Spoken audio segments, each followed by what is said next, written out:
What's up, everyone? It's your boy Radd here, bringing you another review today. And for today's video, we are going to be talking about Tick, Tick, Boom. I am making my way through some of the Oscar nominations that I have yet to see, and Tick, Tick, Boom is one of them. It's starring Andrew Garfield, and it's directed by Lin-Manuel Miranda, and you can catch this film on Netflix currently.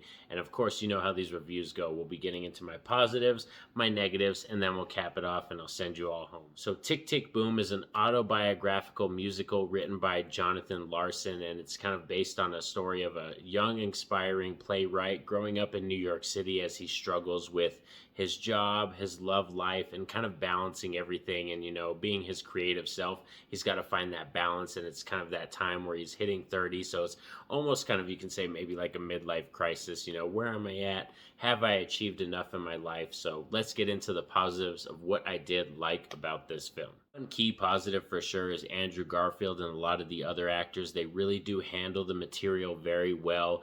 They are very good actors, and you can tell they're committed to these roles. And even like the chemistry, like between Andrew Garfield, he plays Jonathan, and then there's one of his friends played by, I forgot the actor's name, but he plays a character called Michael, his best friend.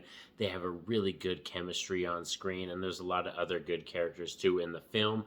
But as I said, like, this is one of those films, it's a musical, so you have to really be into their musical style as well when they start singing too. Another thing about this film is it definitely has a certain kind of vibe and a certain way about it, you know what I mean? It's very realistic and, like I said, autobiographical. You can feel the realism in it, but it almost has that nature of, like, you know, other realism, kind of like Soul. Like, if you've seen that movie Soul, it kind of has that nature about it, and music is a big part of the film. As you can tell, it's a musical, of course, so that's a big part of the film as well. And Lin-Manuel Miranda is a very popular director, so he knows how to handle the material and all that kind of stuff when it comes to this kind of material in a film.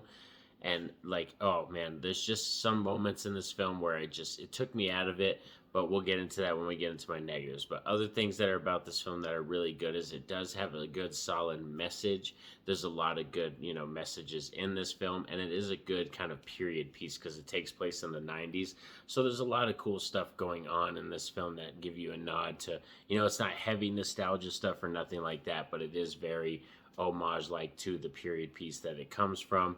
And you can kind of see the, like, where Jonathan Larson gets a lot of his inspiration for Rent and, you know, the other stuff in Tick, Tick, Boom that he writes. You can kind of see the evolution throughout the film, and there is character growth too with inside the film. But let's get into my negatives now, because this wasn't a film that I was all on board for. So let's get into the things that did bother me about this film. And one key thing for sure is the music. Being, like, let me talk to you right now, being a fan of movies, I do like musicals. I'm into Rocky Horror Picture Show, the original West Side Story, Grease 1 and 2, Hairspray. Those are all great films.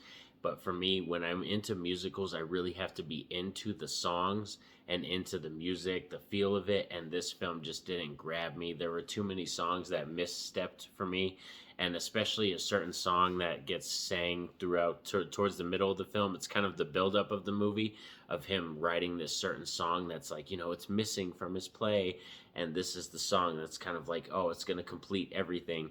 And when we get that build up and we finally get to the song in the movie, it's just not that big a deal for me, or wasn't that amazing. So, like I said, it just kind of had a misstep in some of the musical elements within the film.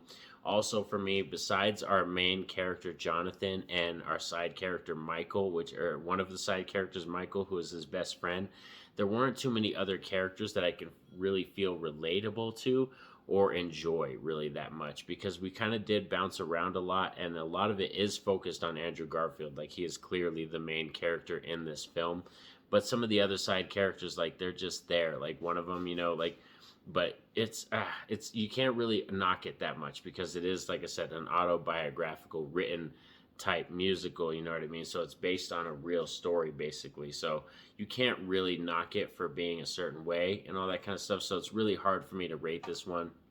But the main element, like I said, that did bother me was the musical element, and that kind of sucks because this is a musical.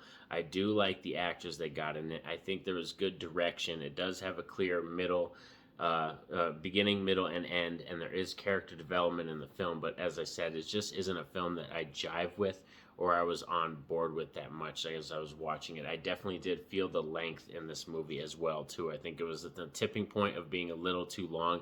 You could have shaved a good 10 minutes off of this movie and I think it would have been perfectly fine.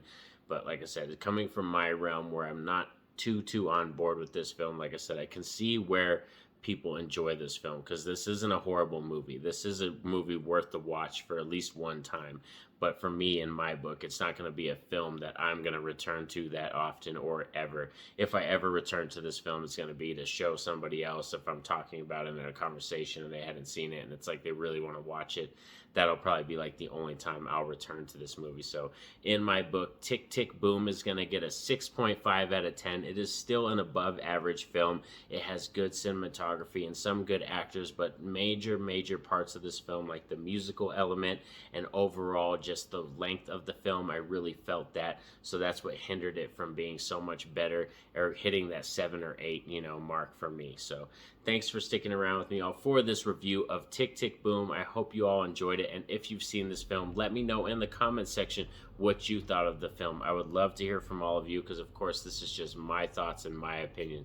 And, of course, again, sorry, don't forget to like and subscribe so you don't miss a thing. And have a safe and happy day. Peace out.